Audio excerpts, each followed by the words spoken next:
Good morning everyone and welcome to my channel English Literature. Today we will discuss about the medieval Europe, a dark age or a preparation ground. Preparation ground for Renaissance. Petrarch coined the term dark age. He was dismayed by the lack of good literature in Western Europe after the fall of Rome in 1453. So who coined the term dark age? It is Petrarch. Petrarch coined the term dark age.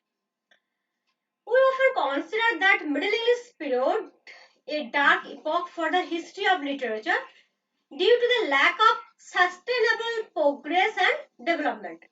In Middle English period, there is no sustainable development in literary uh, agendas, already subjects.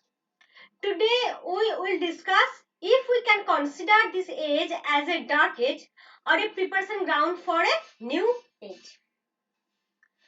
Actually, in every age, there is these binary, contradictory attributes or features. They are the same. There is some negative qualities. The age is like the human beings. We are not totally bad, not totally good. There is a contradictory attitudes and features of our characters, and so an age also bears the same thing. There is something that is dark, negative, and there is something that leads it to some goodness. And after Chaucer's death, a vacuum was created in England. But there is a controversy whether it is a vacuum or a womb.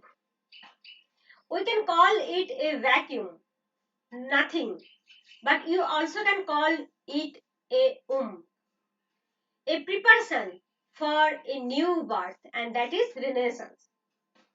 The Dark Age, the Middle English period that continued after the Norman conquest and stretches up to after the first half of 15th century, experienced no significant literary and cultural revolution.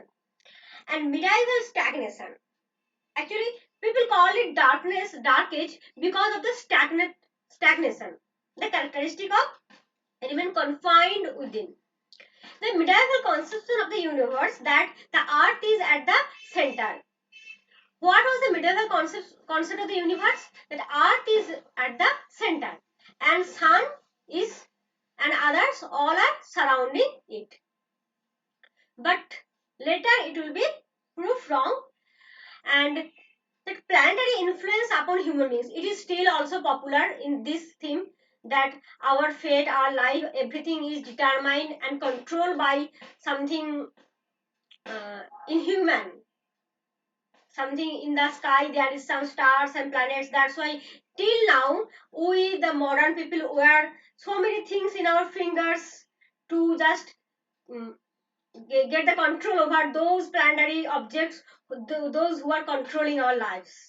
Okay, so that medieval stagnation of thought is still prominent in our society and just in flourishing in our society day by day in new terms, in new theories.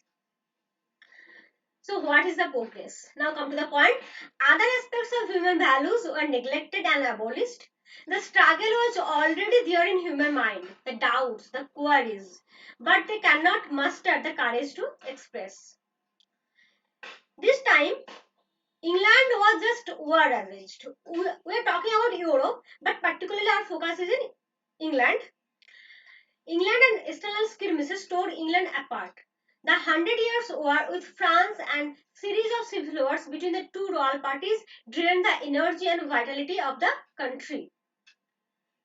And corruption of church, the next thing, the dark sides of this dark epoch. The church and monasteries became a center of luxury and vice. Corruption at the top head had spread through the whole body of church. The sale of indulgences. Those who have money, those who are rich, powerful people, you can murder 1, 2, 3, 4, 7 could mark. You can murder anyone and just give money to the church and you will be redeemed from the sin. So these corruption and other such rituals just exploit the poor, the destitutes. And many church officials tended to regard sin not as a wickedness to be cured, but as an opportunity of filling the church's coffers. Church and monasteries became the breeding ground of blind faith and corruption. Next is feeble education system. Roman Catholic Christianity molded the heart of medieval European life. Spirituality, faith, virtue, asceticism were the major themes of introspection. No favorable condition was prevalent for the literary production. All are related to religious themes, religious propagandas, saints' life, church, rituals, etc. The education system was feeble and crippled by overpowering clerics. Catholic Christianity only encouraged and was concerned with the preaching of religion and fixing people's dismantled loyalty. As the books and vulgates were written in Latin, it was far beyond the comprehensive level of common people. So you can find the education was totally controlled by church. Whatever was the measurement of education or values of education, that totally was controlled by church and it was far away from the common people. So the ordinary men and women lived in the darkness beneath the light of the lamp. Religious practice and superficialities could not illuminate their bleak, hopeless life. Oxford and Cambridge universities, which can be the foreground of literary and intellectual discussions, remained plunged in medieval orthodoxical philosophies, busy in futile controversies. So, in that time, in medieval Europe, we can find Oxford and Cambridge universities. But the setting up of these two renowned institutions cannot change the scenario at first because they remain plunged in medieval orthodoxical philosophies. Middle class hostility. The feudal system break, and with the break of feudal system, a new class appeared, that is the middle class, who are hostile towards the new spirit. They don't want any change. They were sleazy and materialistic. Medieval England was pulling hard inside the darkness of confusion and mayhem. Plagues, rebellion, corruption, dragging wars, heavy tax for the war, recurrent attack of Black Death.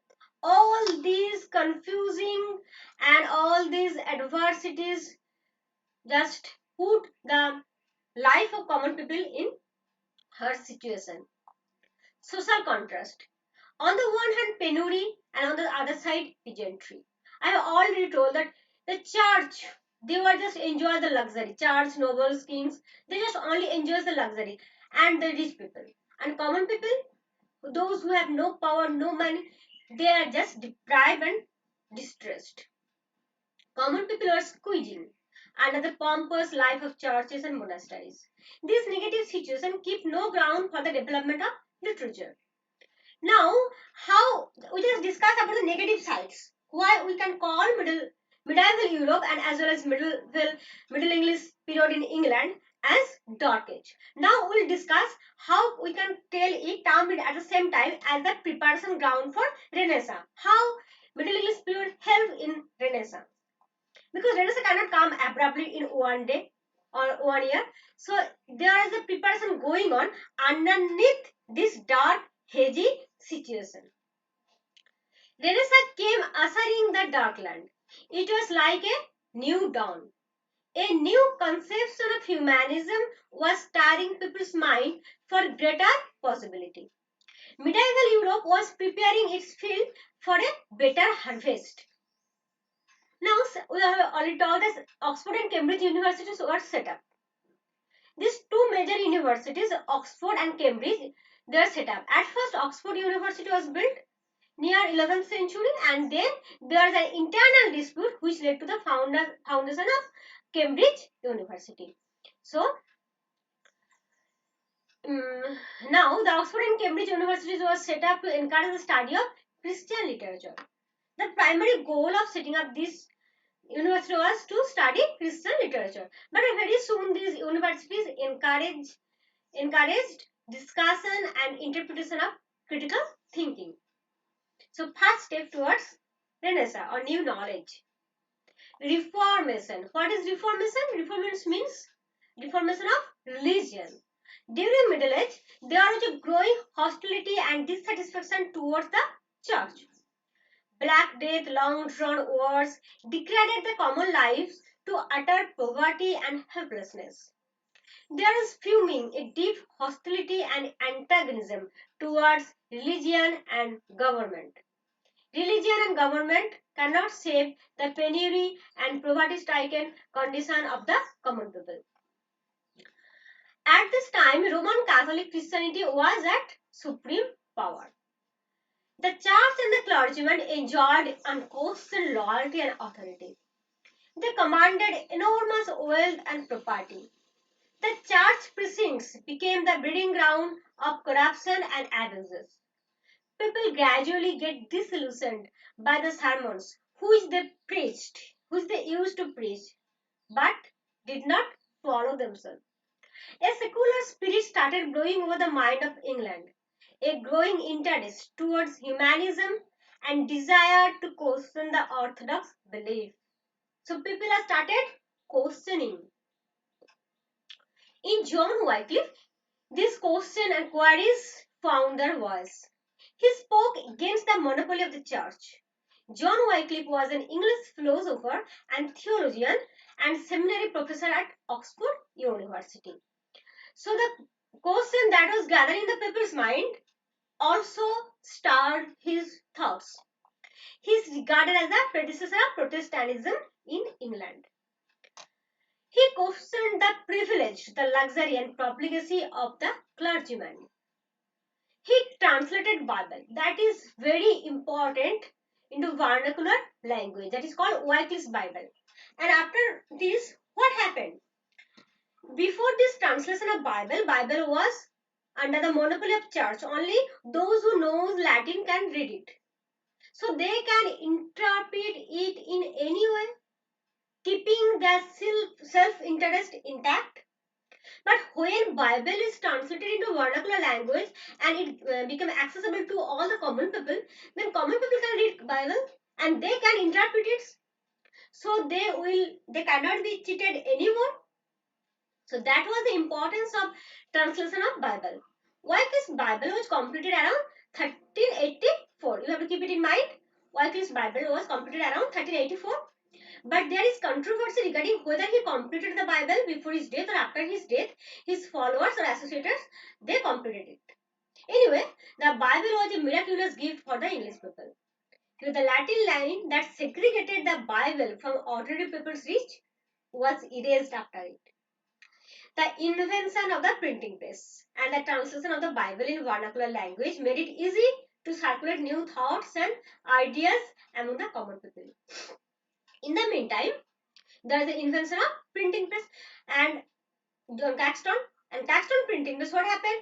Now the ideas and thoughts and books can be transmitted easily, can be circulated easily.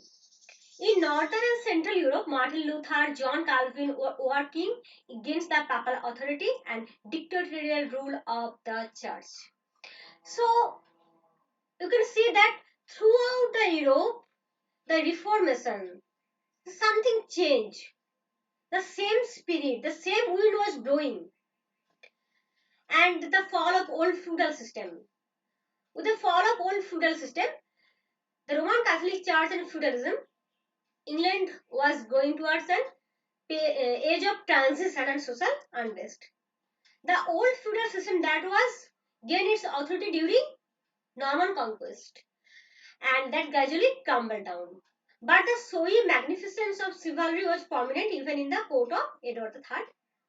Intricate human endeavor. People are now more consolidated in their thoughts.